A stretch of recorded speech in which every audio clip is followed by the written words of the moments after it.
Mesdames, Messieurs, je vous informe que cette vidéo est la dernière d'ici début septembre.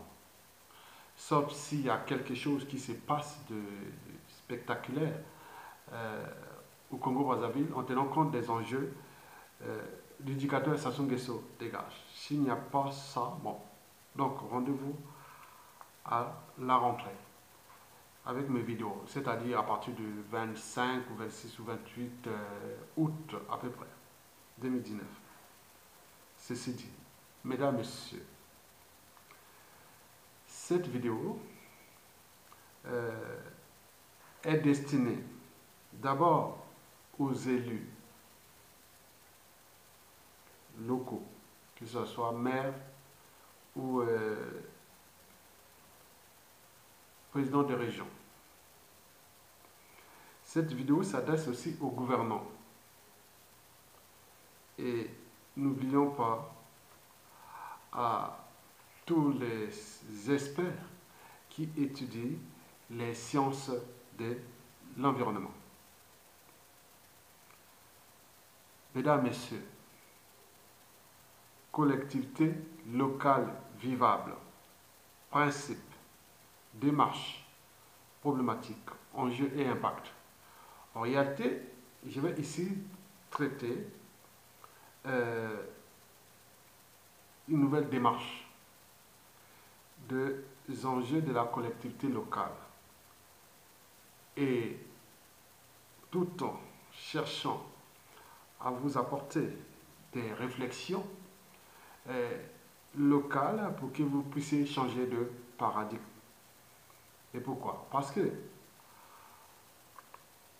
de son vivant, Albert Einstein avait pourtant dit que le monde que nous vivons est un processus de notre pensée.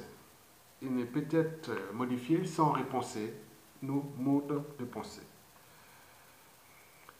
Je pense qu'il y a urgence. L'urgence n'est pas seulement climatique, mais elle est aussi surtout existentielle.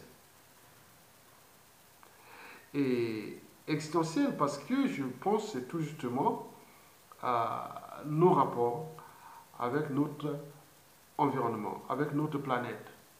Et donc, si on veut laisser quelque chose encore pour les générations futures, il est temps de commencer à repenser la collectivité vivable en tenant compte des principes que je vais ici vous les définir, des démarches à prendre et pour quelles problématiques et quels enjeux et quels seront les impacts. Mesdames, Messieurs, je vais aller plus vite pour nourrir ce débat. Et avant de parler des principes, je dis un petit bonjour à un ami qui est premier adjoint au maire d'une des grandes villes de la région parisienne, et donc j'ai parlé de ce projet, et qu'il a dit qu'il est intéressant que nous, en tenant compte de tous les maires écologistes de France, nous pouvons éventuellement d'ici peu se rencontrer et vous donner des circuits pour que vous pouvez mettre en place ces démarches ici à l'échelle de la France, mais du côté des maires écologistes qui sont en France, ou des élus écologistes et tout ce que vous connaissez des réseaux écologiques. Parce que l'urgence elle est obligatoire de changer et de mode de pensée. Mesdames, Messieurs, collectivité locale vivable. Principe, démarche, problématique, enjeu et impact. Je vais commencer d'abord par le principe. Quel est le principe même des collectivités locales vivables? Bon, le principe est simple. Pensée locale, agir global. Vous savez que l'Indonésie,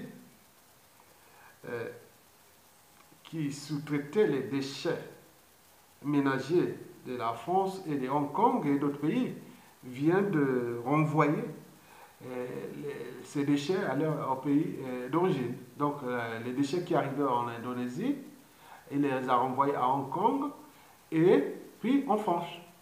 Et ça va être le problème tout au long d'ici 2050 à peu près. Donc, les pays du tiers-monde vont être les décharges à ciel ouvert ou les poubelles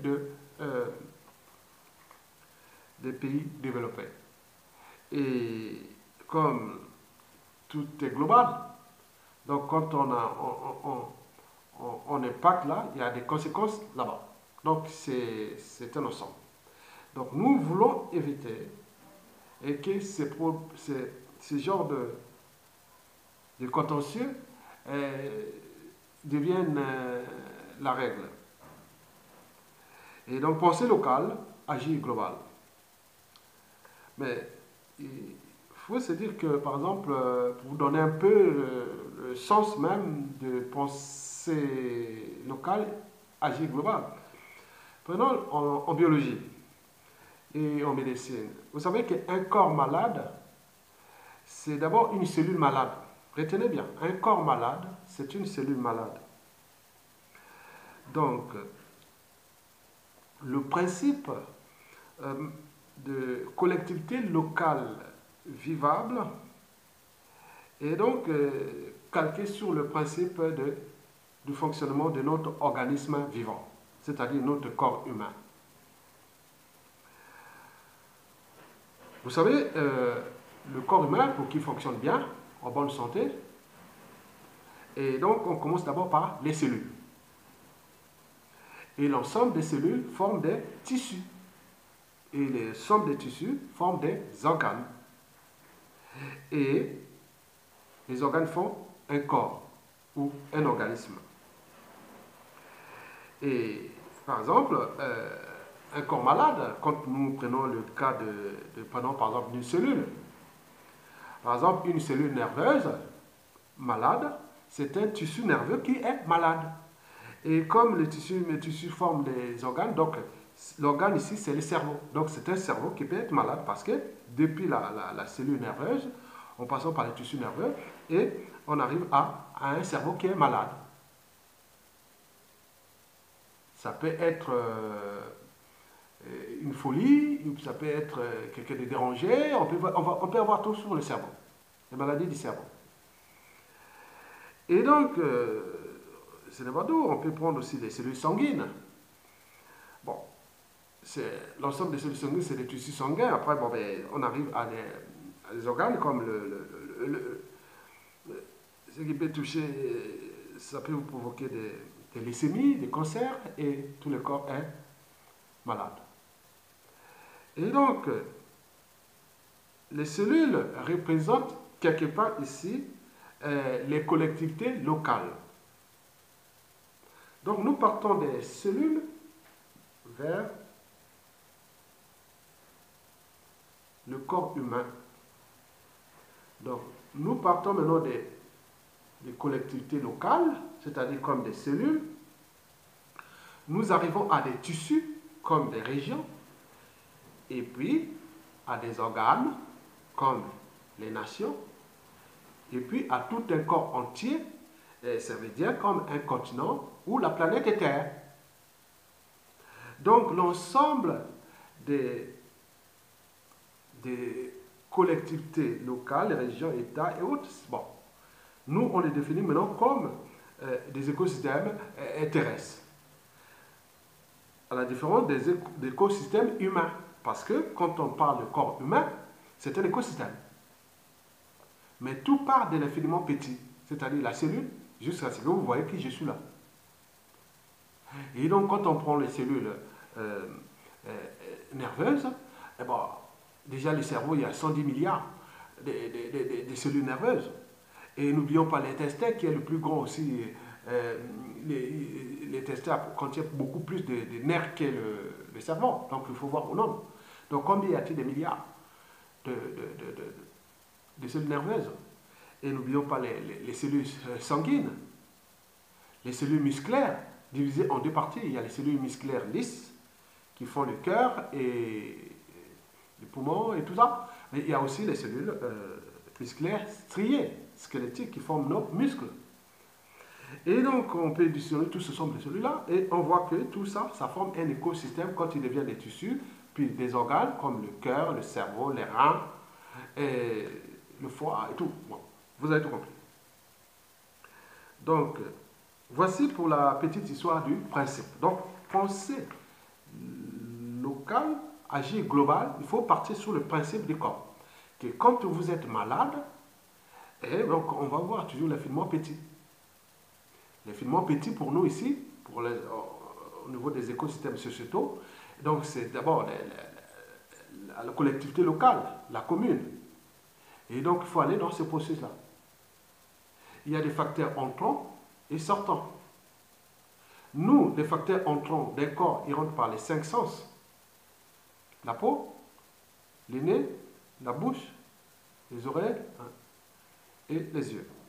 Et ça arrive au niveau de... Donc, et quand ces facteurs-là deviennent rares, mais souvent la personne a faim ou est malade ou tout ça. Donc nous, le corps, c'est comme ça. Donc il faut comment c'est la juste consommation que nous voulons penser dans ce cadre-là. Mesdames, Messieurs, donc, pour les principes, je pense que vous avez compris pour les principes. Passons maintenant à quelle démarche entreprendre pour les collectivités locales vivables, que nous appelons maintenant des écosystèmes locaux vivables, à la différence des collectivités locales vivables. Donc, tout est en train de se transformer en termes de mode de pensée. Donc, je pense que la démarche que j'ai discuté d'ailleurs avec mon ami premier adjoint au maire d'une des grandes villes de la région parisienne. Donc, regardez au top 4 des grandes villes de la région parisienne. Et donc, il est là. Ce monsieur-là, pour sa vie privée, je ne vais pas lui dire son nom. Bon, je n'ai pas demandé. Bon, bref, c'est une démarche que nous mettons ensemble. Et donc, quelle est cette démarche? La démarche est consensuelle. Ce que je l'ai expliqué, il était ravi de cette démarche consensuelle. Donc nous cherchons le consensus. Mais comment? Le consensus, c'est-à-dire optimiser les rapports entre collectivités locales, entreprises locaux, collectivités locales, entreprises locales et les citoyens locaux, et n'oublions pas la nature. Donc, collectivité, entreprise, citoyens et nature. En ville ou rural. Donc, explication.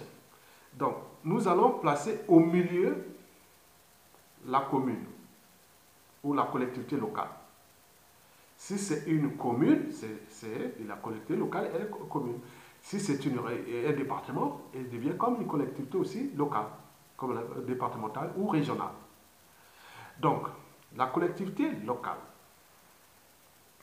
Et à gauche, vous avez les citoyens. Les citoyens locaux. Alors, comment la collectivité va responsabiliser les citoyens en tenant compte de l'éducation ou de l'écologie urbaine et même rurale. Comment mettre des chartes et labels pour cette démarche de collectivité vivable? Donc, la démarche est participative mais consensuelle. Le détail de ça, nous avions tout, donc je ne vais pas rentrer en détail pour aller plus vite. Voilà. Donc, vous imaginez qu'au milieu, vous avez la collectivité, vous faites une flèche pour aller vers le citoyen et vous mettez notre flèche du citoyen vers la collectivité. Donc, de deux sens. Collectivité, citoyen. Et vous trouvez la démarche que vous allez faire là en tenant compte des problématiques et des enjeux que je vais vous dire par la suite, décrypter par la suite. Collectivité, citoyen. Et citoyen, collectivité. Et c'est pas tout. Maintenant, il faut mettre les rapports entre aussi. Collectivité, entreprise locale, et entreprise locale, collectivité locale. N'oublions pas les rapports entre entreprises et citoyens à l'échelle locale. le rapport entre entreprises et citoyens, et les citoyens et les entreprises locaux. Et ce n'est pas tout. Il faudra aussi mettre les rapports entre les citoyens et la nature en ville ou rurale, dans le cas des collectivités rurales. Donc, citoyens avec la nature locale. Et la nature, qu'est-ce qu'elle nous apporte au niveau local? Et de l'autre côté, vous avez aussi les rapports entre l'entreprise et la nature. Et la nature et l'entreprise. Et l'ensemble forme un écosystème local. Donc vous avez compris, au milieu vous avez la collectivité et vous avez gauche les citoyens, là l'entreprise, en haut vous avez la nature en ville ou rurale, et donc vous allez faire ces flashs-là, aller-retour, et mettre des interrogations. Ces interrogations, ce sont des démarches. Comment vous allez faire au niveau des chartes, labels, éducation, éco-gestes et autres. Donc c'est une démarche participative consensuelle. Très bien. Donc il faut mettre des procédures qui sont des procédures participatives et consensuelles, en tenant compte de la réglementation, des nouvelles règles que vous pouvez faire à l'échelle communale. Bon, c'est une démarche. En tenant compte que le monde que nous vivons est un processus de notre pensée, il ne peut être modifié sans repenser notre pensée. Alors, quelles sont les problématiques de la collectivité locale vivable qui peut se transformer en écosystème local vivable? Et donc, il faut se dire d'abord que le bonheur ou le bien-être est le but de la condition humaine. Vous savez que tout individu, quel qu'il soit, veut vivre dans une ville propre où il fait bon vivre, étudier, travailler, même visiter au tourisme. Et donc tout ça, il y a des coûts. Les coûts sont d'abord humains. Donc, les gens capables de conceptualiser en permanence la collectivité locale vivable devenue écosystème local vivable. Mais il y a un coût, il y a un autre coût, les coûts financiers, surtout les impôts. Parfois on dit que c'est injuste et autres. Donc, les coûts humains et financiers, mais ce n'est pas tout. Il y a aussi les coûts économiques. Bon, les entreprises veulent aller toujours là où il y a un peu d'attractivité.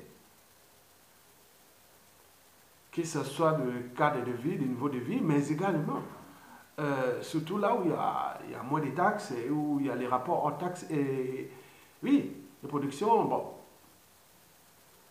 Et le but des entreprises et ou même l'économie, ce n'est pas que les taxes soient plus élevées. Donc, on cherche à optimiser la fiscalité. Donc, mettre les rapports entre fiscalité et cadre de vie, c'est génial. Vous aurez des villes où il y aura beaucoup d'entreprises qui vont venir s'installer. Donc, le coût écologique est tel que plus vous responsabilisez des uns et des autres, moins le coût écologique est élevé. Ou même les taxes et autres. Donc, ceci dit, donc la première problématique que nous devons poser, c'est la problématique déjà des déchets. Parce que toute activité humaine, qu'elle soit privée ou d'entreprise, génère son lot de déchets. Et les déchets, maintenant, partout, ça ne cesse de s'accumuler.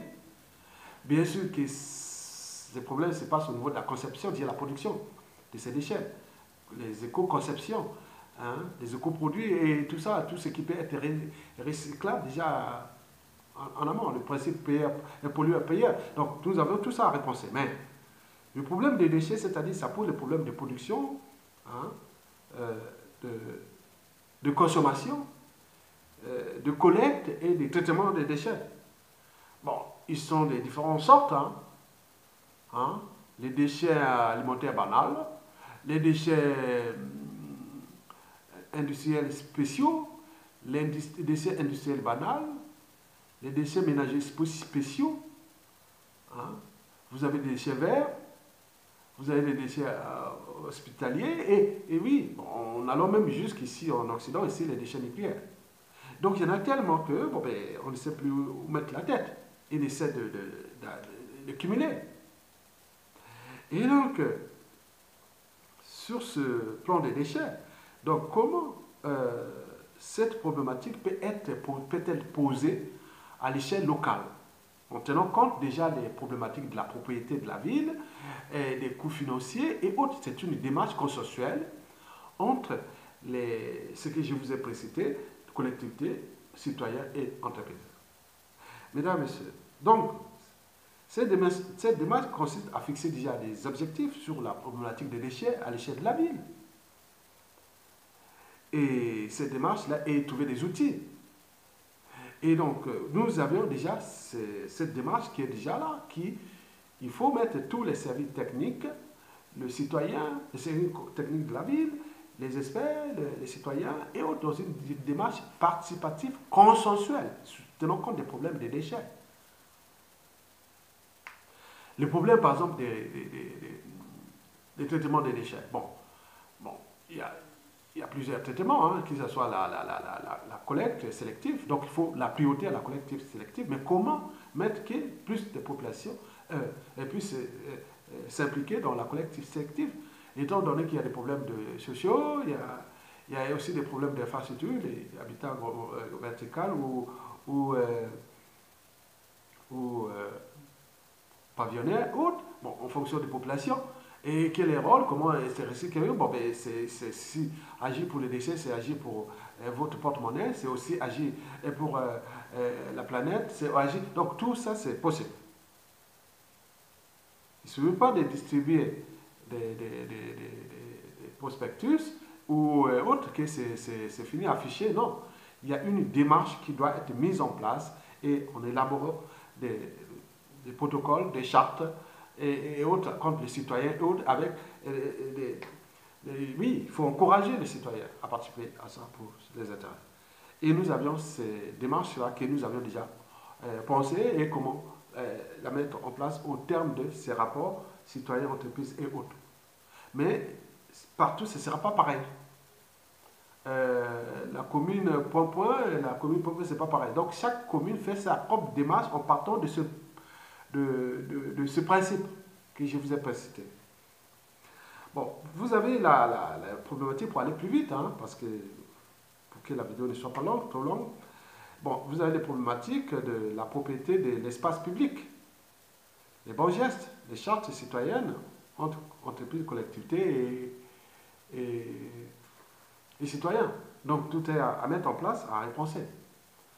Bon, vous avez les problématiques des natures en ville ou rurales, les rapports entre le bétonnage et la végétalisation. Et donc, il faut mettre des chartes, des mécanismes. Bon, ben, il y a la loi, il y a beaucoup de choses qui sont là. Donc, il faudra tout chercher le juste équilibre pour chaque commune n'a pas. Bon, les lois, les règlements sont partout dans un territoire, mais là, ils peuvent trouver leur mode de pensée de leur écosystème local, vivable. Donc, le problème de la nature en ville, les parcs, les bois, les jardins, bon, tout. Quatrième problématique, le problème de l'eau. Comment optimiser son usage et lutter contre les gaspillages? Bon, le gaspillage, il y a les gaspillages publics. Quand vous sortez l'eau, voilà. Donc, je ne sais pas. Bon, donc, il y a des pertes aussi publiques dans les fuites et autres. Donc, bon, il y a aussi les privés. Comment prendre la juste part d'eau consommable au lieu d'ouvrir les robinets et voilà. Et donc, vous imaginez. Donc, l'eau va devenir une denrée rare d'ici à 2050 et même bien au-delà. Vous le savez. La cinquième problématique, c'est la problématique de la pollution de l'air. Vous savez qu'en Asie et partout même en Afrique, ça devient un souci.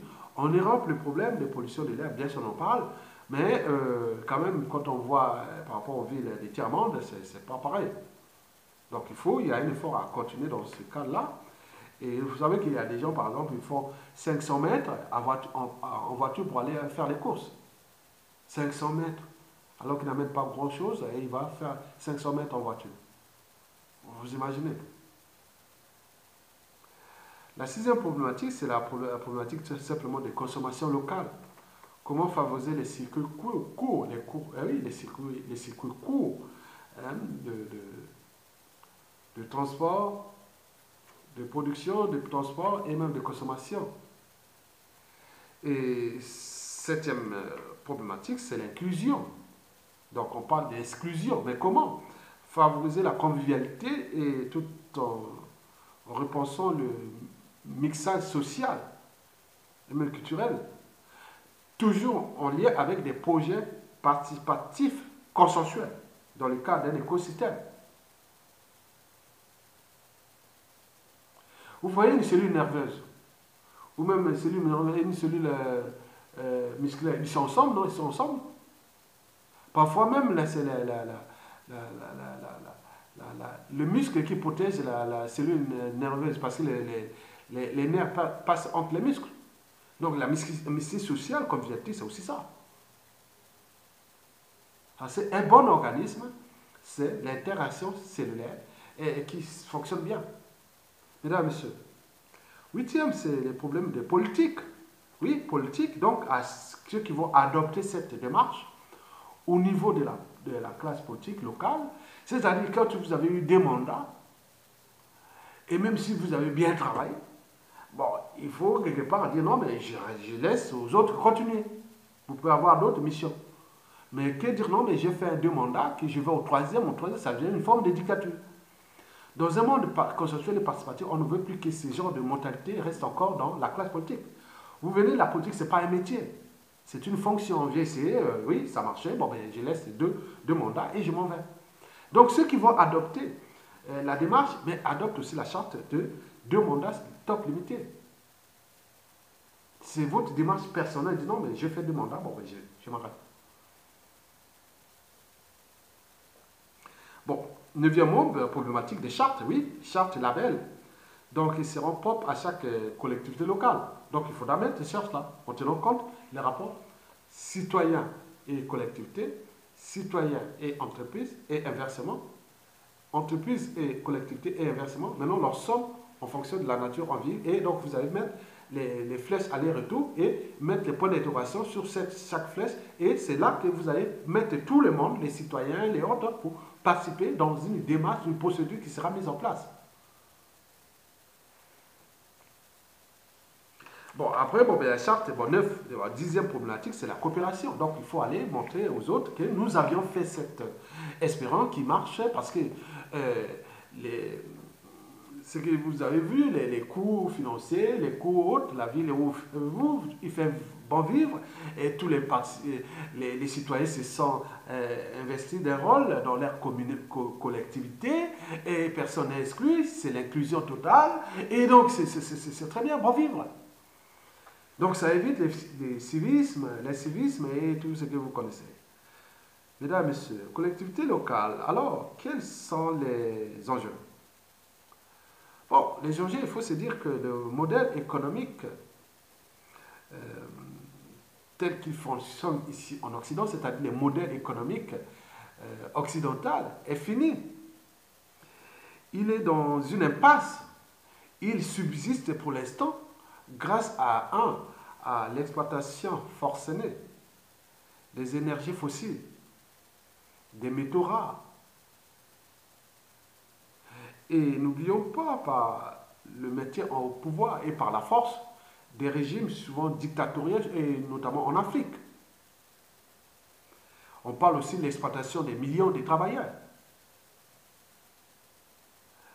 Donc, il est sûr que ce modèle qui est déjà dans une impasse va finir à courte échéance, soit par des explosions sociales et socio-écologiques ou socio-environnementales. Par conséquent, aucune condition, même sociale et écologique, ne sera plus stable.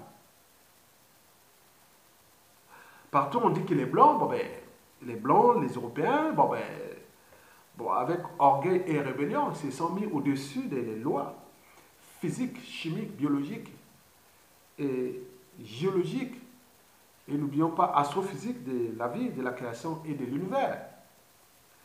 Mais il est sûr qu'un jour proche, le monde occidental sera dessus de son essence, parce qu'il ne pourra pas contrôler des forces qui sont des méga-forces et qui, à un moment donné, stoppent quoi. Bon, donc si nous ne changeons pas, soit nous ne changeons pas ou nous ne repensons pas, nos modes de production, de transport, de consommation, d'éducation et de rejet de l'environnement, que ce soit terrestre ou spatial, terrestre sur différentes échelles. Chaque jour, quelqu'un peut sortir avec son déchet. Ah oui, local, le régional, national, continental. Et n'oublions pas les déchets qui sont des déchets, plus de 5000 satellites qui sont mis sur orbite. Les déchets là, on ne va pas les récupérer là-bas. Là-bas, c'est tout pollué. On ne sait pas les conséquences demain. D'ici 2050 et 2100, mesdames, messieurs, les enjeux, déjà, premièrement, c'est des enjeux des ressources naturelles, qu'on appelle les ressources non renouvelables. Mais ces ressources sont épuisables. Parce que, c'est la question de la durabilité. Vous savez que la plupart des bassins houillés, et ça date du Carbonifère. Il y a plus de 300 millions d'années. Comment fabriquer ceci-là? Voilà. Donc, tous ces manières, ils ont eu des temps de faire ça. Mais, oui, ce n'est pas que ce soit le pétrole ou autre, mais c'est de l'énergie fossile, ils ont eu des millions d'années pour devenir comme ça. Mais nous sommes là en train de tout foutre en l'air et pour les problèmes de surconsommation et d'économie illimitée. Donc, les enjeux, c'est d'abord les problématiques de la pénurie des ressources naturelles, qui, vous allez voir que ça va être de plus en plus visible d'ici à 2100. 2100, c'est pas loin, c'est dans 80 ans. Un enfant qui naît ici aujourd'hui, il va avoir 80 ans, 81 ans. Ceux qui sont nés début 2000, ils vont avoir combien? Ils vont avoir 60 ans. Hein. Donc, vous voyez, c'est pas loin. Donc, arrêtez de prendre des gens pour des cons. Ou plutôt pas prendre la nature pour... oui. Donc, les enjeux des ressources naturelles, la pénurie, mais des problèmes aussi de l'eau. L'eau, pas seulement potable, mais aussi l'eau usée, parce qu'elle a tendance à polluer les rivières, les écosystèmes, les phytos et les zooplanctons et tout ce qui est là, la chaîne alimentaire. Donc, comment prendre l'eau et la retirer et la remettre, au moment de la remettre de même qualité, hein, ce qu'on appelle le traitement des eaux usées, comment l'étendre à différentes échelles données, c'est-à-dire à l'échelle locale.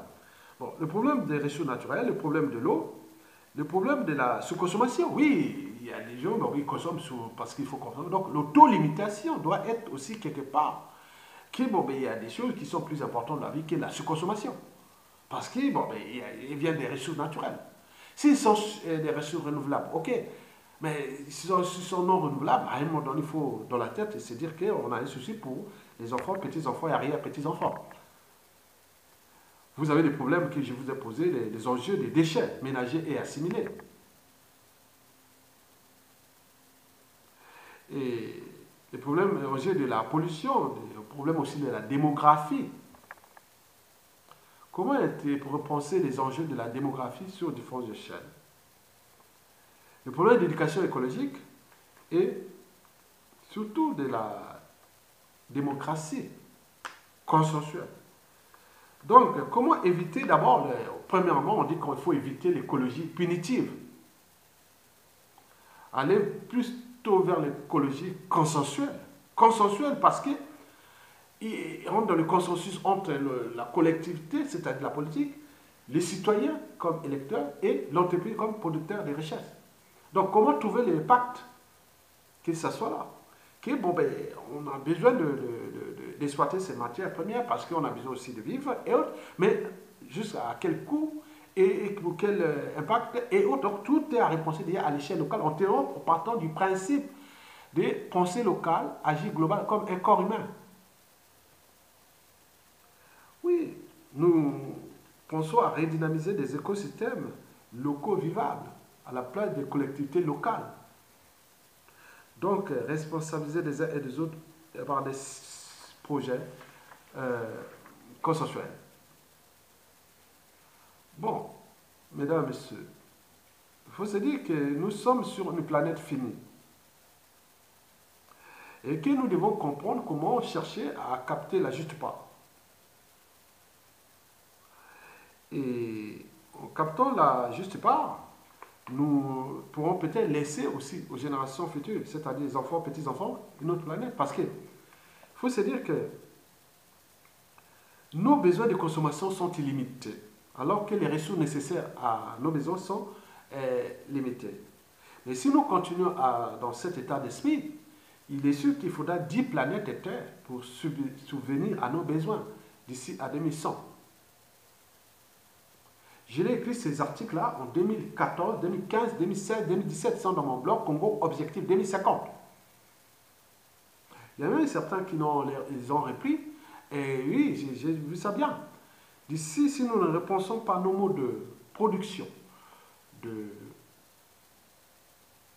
transport, de consommation, de rejet dans l'environnement, sur différentes échelles, il est sûr et certain, avec les problématiques démographiques, et aussi des ressources naturelles, il est sûr et certain que nous allons tout droit dans le trou. Donc, commencer déjà à agir à l'échelle locale, c'est déjà repenser tous ces équilibres, d'où l'intérêt d'être ensemble dans cette démarche qui doit commencer et maintenant. Et donc, moi, je mettrai en bas de ma vidéo mon adresse mail, et pour les communes qui sont intéressées. Moi, bon, la démarche sera faite à mon ami là, qui connaît bien les maires écologistes ou des maires de la région de la France, qui connaît bien la démographie, bon, pas la démographie, il connaît bien ces enjeux à l'ère collectivité locale. Je vous dis que c'est une démarche, hein, elle est citoyenne, hein, démarche, elle est là, on ne peut pas la voir. C'est un tableau, hein, qui montre la démarche. Bon, vous aurez pu voir ça, mais ça ne passe pas. Bon, ça rentre dans le même cadre, hein, parce que quand j'ai fait un grand rapport là, que vous pouvez le voir dans les communes, là, sur le traitement des déchets ménagers et assimilés en région parisienne. Vous pouvez voir toutes les projections que j'avais fait déjà ces années-là, juste depuis 96, en projection jusqu'en 2017-18 aujourd'hui. Ils sont toujours d'actualité. Et donc, j'avais fait les études là que j'avais fait avec l'ADEME, l'Agence de l'environnement et de la maîtrise de l'énergie. Et donc, j'avais fait sur les 1200 communes de la région parisienne. Qui, bon, je ne les ai pas tous visités. Bon, j'en ai visité au moins les tiers. J'ai eu tous les rapports donc par commune, bon, j'ai ça ici, commune par commune, et de la région parisienne. Vous pouvez voir comment évoluer le traitement des déchets ménagers et assimilés dans votre collectivité depuis ces années-là, la fin des années 90 jusqu'à aujourd'hui, à ce moment. Et ironie du sort, j'ai eu quand même quelques maires que j'avais rencontrés, ils sont toujours en activité, vous imaginez. Ils sont toujours en activité depuis 95, 96, 97, jusqu'à nos jours, ils sont en activité. Je les ai montré certains. Ah oui, c'est moi qui avais fait ça. Bon, mais comment ça a évolué? Non. Donc, c'était l'enquête que j'avais fait. Donc, je vais vous laisser ça. C'est une démarche citoyenne. Donc, moi, je suis, comment on appelle, naturaliste, c'est-à-dire j'ai eu une maîtrise de sciences naturelles obtenue ici en France, et puis diplôme d'études supérieures, Bac plus 5, en environnement et développement durable. Et donc, ici, toujours en France. Donc, vous avez tous ces choses-là que nous devons repenser, nos mots de pensée, pour que nous trouvions des solutions pour s'en sortir de cet état de crise socio et écologique à l'échelle locale. Mesdames, Messieurs, je vous remercie et à bientôt, et partagez cette vidéo Et pour les communes intéressées, je pourrais venir vous exposer, mais j'ai d'autres déjà contacts qui sont déjà à la rentrée, sachant que bon, ben, les municipales 2020 arrivent, bon, donc il y aura cette période un peu et tout, parce qu'il y a bon, ceux qui sont déjà sur peut-être qui vont passer ou créer des alliances, commencer déjà, excusez, commencer déjà à prendre ça, cette démarche en, ça peut être aussi un outil électoral. Dire non, oui, nous avions cette démarche à faire et mettre dans votre programme de, de municipalité à partir de 2020 que si je suis élu, je vais adopter la démarche collectivité locale vivable. C'est-à-dire, on passe de collectivité locale vivable à collectivité, à écosystème local vivable. Bon, sur le principe agir local, penser local, agir global, sur le consensus que je vous ai précité. Et n'oublions pas que nous gardons toujours la figure, le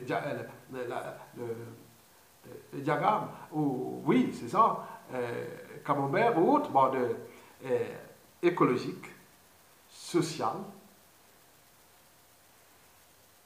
économique. Écologique, social, économique. Vivable, durable et sociétal. Mesdames et messieurs, je vous remercie.